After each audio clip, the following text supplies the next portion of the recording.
বন্ধুরা, আজকে আমি রুই মাছ দিয়ে মানকচু রান্না করব। 2 পিস মানকচু নিয়েছি। এই যে মানকচুগুলো এরকম সাইজ করে কেটে নিয়েছি। এই যে বন্ধুরা, আমি কিন্তু একটু মানকচুর খোসাগুলো ডবিয়ে ডুবিয়ে ফেলেছি, তা না হলে গলায় ধরতে পারে। এই যে রুই মাছগুলো নিয়েছি। রুই মাছগুলো এখন আমি ভালো করে লবণ দেখেছে ধুয়ে নিব। দিয়ে দিচ্ছি লবণ, দিয়ে ভালো করে কচলিয়ে মাছগুলো ধুয়ে নিচ্ছি। মাছ যত ধোয়া যাবে ততই খেতে মিষ্টি লাগবে। এই যে সব কয়টা মাছ আমি ভালো করে লবণ দিয়ে ধুয়ে নিচ্ছি।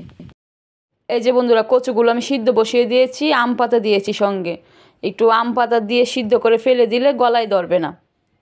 এই দেখো, আমি মাটির 2 চুলায় রান্না করেছি। এক চুলায় ভাত দিয়েছি, এক চুলায় মানকচু সিদ্ধ বসিয়েছি। পাতা দিয়ে জাল দিচ্ছি। আমি মশলাটা করে নিব। দিয়ে দিচ্ছি জিরে, দিয়ে দিচ্ছি গোটা রসুন, দিয়ে দিচ্ছি পেঁয়াজ কুচি, দিয়ে দিচ্ছি কাঁচা লঙ্কা, দিয়ে সব কটার সঙ্গে বেটে নিব। এই যে বন্ধুরা, মশলাটা বাটা হয়ে গেছে। এই দেখো, সব কটা মশলার সঙ্গে বেটে নিয়েছি। এদিক দিয়ে মশলাটা হয়ে গেছে। এখন আমি ঢাকনাটা সরিয়ে দেখবো মানকচুটা কেমন সিদ্ধ হয়েছে। এই যে বন্ধুরা, মানকচুটা আমার সিদ্ধ হয়ে গেছে। এখন আমি ডালায় পানি ঝরিয়ে নিব। এই যে একটা ডালা নিয়েছি, ডালায় আমি পানি ঝরিয়ে নিচ্ছি। এখন তরকারিটা বসাবো। আগে মাছগুলো ভেজে নিব। একটা কড়াই বসিয়েছি। এখন মাছগুলোতে আমি লবণ হলুদ মাখিয়ে নিব। দিয়ে দিচ্ছি হলুদের গুঁড়ো, দিয়ে দিচ্ছি লবণ, দিয়ে সব কয়টা মাছ আমি ভালো করে লবণ হলুদ মাখিয়ে নিচ্ছি। মাছগুলোতে ভালো করে লবণ হলুদ মাখানো হয়ে গেছে। এখন আমি মাছগুলো ভেজে নিব। এই যে বন্ধুরা, তেলটা গরম হয়ে গেছে। আমি আগে মাছের মাথাগুলো ভেজে নিচ্ছি। আমি মাছের মাথাটা বন্ধুরা মাঝখানে কেটে দিয়েছি, তা না হলে মাছের মাথাতে লবণ হলুদ কিছুই ঢোকে না। যে সব কয়টা মাছ আমার দেওয়া হয়ে গেছে। মাছগুলো আমি ভালো করে উল্টিয়ে কড়া করে ভেজে নিচ্ছি। এই যে সব কয়টা মাছ আমার ভাজা হয়ে গেছে। এখন আমি তরকারিটা বসাবো। একটা কড়াই বসিয়ে দিয়েছি তেল, দিয়ে দিচ্ছি বেটে রাখা মশলা। মশলাটা আমি ভালো করে লাল লাল করে ভেজে নিব। মানকচু মাছ দিয়ে রান্না করে খেতে হেব্বি লাগে। এই যে বন্ধুরা, মশলাটা আমার লাল লাল করে ভাজা হয়ে গেছে। আজকে আমি সম্পূর্ণ রান্না গরম পানি দিয়ে করব, কারণ মানকচু ঠান্ডা পানি দিয়ে করলে গলায় ধরতে পারে। এক পাশে গরম পানি দিয়েছি, এক পাশে তরকারি দিয়েছি। অল্প একটু পানি, দিয়ে দিচ্ছি স্বাদ মতো লবণ, দিয়ে দিচ্ছি হলুদের গুঁড়া, দিয়ে মশলাটা ভালো করে কষিয়ে নিচ্ছি। এই যে বন্ধুরা, মশলাটা আমি ভালো করে কষিয়ে নিব যে পর্যন্ত তেল না ছেড়ে দেয়। এই যে বন্ধুরা, তেল ছেড়ে দিয়েছে। এখন আমি সিদ্ধ করা মানকচুটা ঢেলে দিব।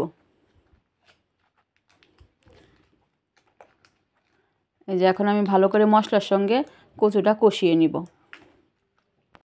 হ্যালো ভিউয়ার্স, আসসালামু আলাইকুম। সবাই কেমন আছো? আশা করি ভালো আছো। আমিও ভালো আছি, আলহামদুলিল্লাহ। ভিডিওটা আজকে তোমরা সম্পূর্ণ দেখবে। যদি ভালো লাগে লাইক কমেন্ট শেয়ার করবে। এই যে মানকচুটা ভালো করে মশলার সঙ্গে মিশানো হয়ে গেছে। এখন আমি গরম পানি দিয়ে আমি ভালো করে কষিয়ে নিব। মানকচুগুলো কিন্তু অনেক শক্ত হয়, গরুর মাংসের মতন।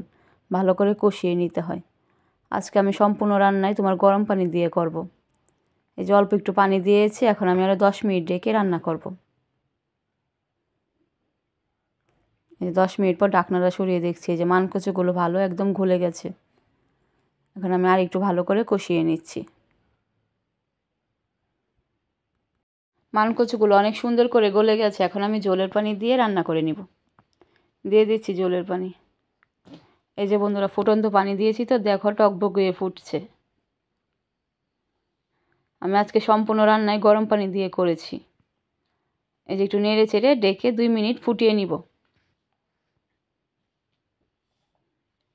এই যে তরকারিটা ফুটে উঠেছে। এখন আমি ভেজে রাখা মাছগুলো দিয়ে দিব।